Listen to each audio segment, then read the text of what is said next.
tous, c'est Jérémy.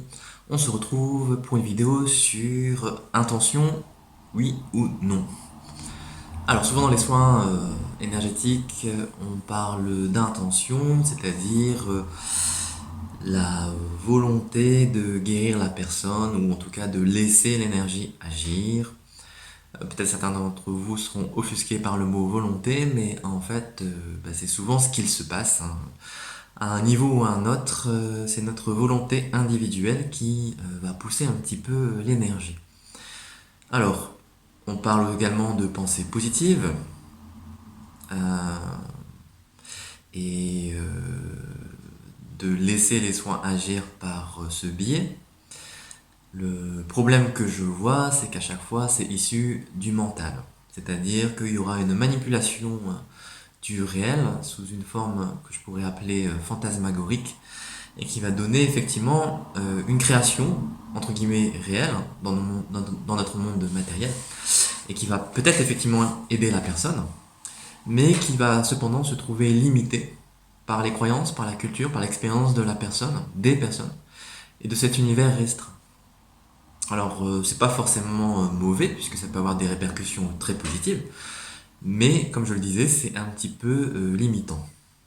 Alors comment faire pour ne pas être limité dans les soins énergétiques, hein, sans se prendre forcément pour un être tout-puissant, mais en restant dans une certaine modestie?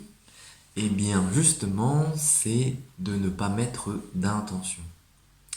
Parce que, en tout cas, lorsque l'on débute, et même parfois lorsque l'on est confirmé, l'intention va forcément se mélanger avec de la volonté personnelle. Alors, comment on fait ceci? Eh bien, ça va se rapprocher très fort de la méditation, sauf que l'axe ici est purement énergétique, et on va moins entrer dans la conscience, même s'il y a un contact à la conscience qui va se faire. Et pour cela, en fait, il est assez simple de s'exécuter. Il nous suffit de nous concentrer sur notre propre corps, et de prendre conscience, un petit peu comme dans l'exercice que je vous ai déjà proposé sur le ressenti de l'énergie, et de laisser les perceptions bouger, apparaître et disparaître au fur et à mesure de l'expérience. Alors pour ceci, eh bien, on va pouvoir faire ceci ensemble. On va reprendre un petit peu la connexion au corps.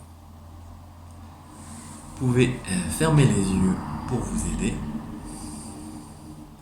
Et vous allez simplement vous ouvrir à une perception globale de tout votre organisme. Quels que soient les mouvements physiologiques, vous les laissez apparaître et disparaître. Plaisir ou déplaisir sont égaux, ils ne sont que des informations.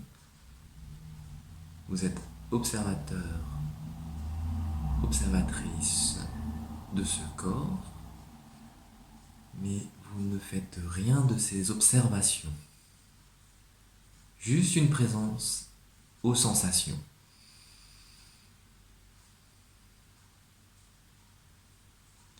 Décontractez-vous.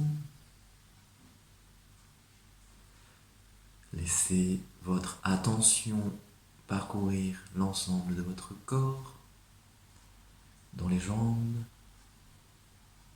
dans le tronc, dans les bras, dans la tête, en surface ou en profondeur. Laissez toute sensation émerger. Et surtout, ne vous arrêtez pas à une chose, mais restez ouvert à tout ce qui se présente.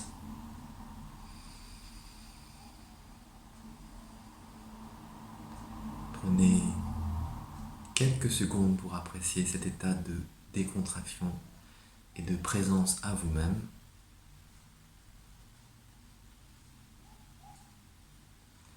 Et tout doucement, vous allez ouvrir les yeux. Et reprendre contact avec l'extérieur. C'est important de ne pas trop s'absenter. Parce que sinon, peut-être que ça ne sera pas votre cas, mais pour moi, l'expérience après, c'est que on rêve, c'est-à-dire que des réalités un petit peu oniriques vont se présenter, qui sont pas forcément des choses inintéressantes, mais qui empêchent de rester parfois présent à l'échange énergétique avec la personne. Donc c'est pour ça que parfois on va rouvrir les yeux. D'ailleurs, les yeux fermés, ça permet la concentration, mais les yeux ouverts permettent l'échange énergétique, parfois plus soutenu avec la personne. Et ça permet également d'observer les réactions au niveau du visage, par exemple, de voir si votre patient est toujours en forme ou si ça le dégage. Voilà. Puisque nos cinq sens nous sont utiles dans les soins énergétiques. Alors, quand vous allez pratiquer avec quelqu'un, essayez donc de ne pas émettre d'intention, hein, même si par exemple la personne vous dit j'ai mal au genou, eh bien vous pouvez poser vos mains au niveau du genou, mais surtout laisser faire votre intuition, puisque vos mains vont vous guider pour savoir les endroits où il y a besoin d'énergie, besoin de circulation. Hein. Tout simplement, vous allez laisser circuler l'énergie qui va permettre ce déblocage. Mais parfois, une douleur locale est en lien avec des problèmes plus profonds. Et donc, tout doucement, il va falloir laisser l'énergie agir. Elle sait très bien ce qu'il faut faire, mais c'est à vous de lui permettre. En fait, simplement, vous ouvrez les barrages. Voilà, c'est un petit peu votre rôle.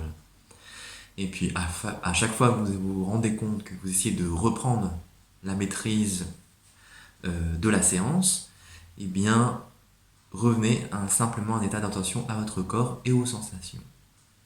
Bien sûr, ça ne veut pas dire que ça exclut le ressenti du corps de l'autre, mais essayez au départ de ne pas en faire votre action principale. Et puis au fur et à mesure, vous verrez qu'avec la pratique, tout ça peut bouger. Ce sont simplement des guides et des points d'appui pour débuter.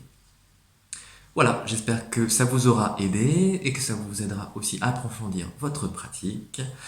Je vous dis à très bientôt et je vous souhaite une belle journée ou une belle nuit.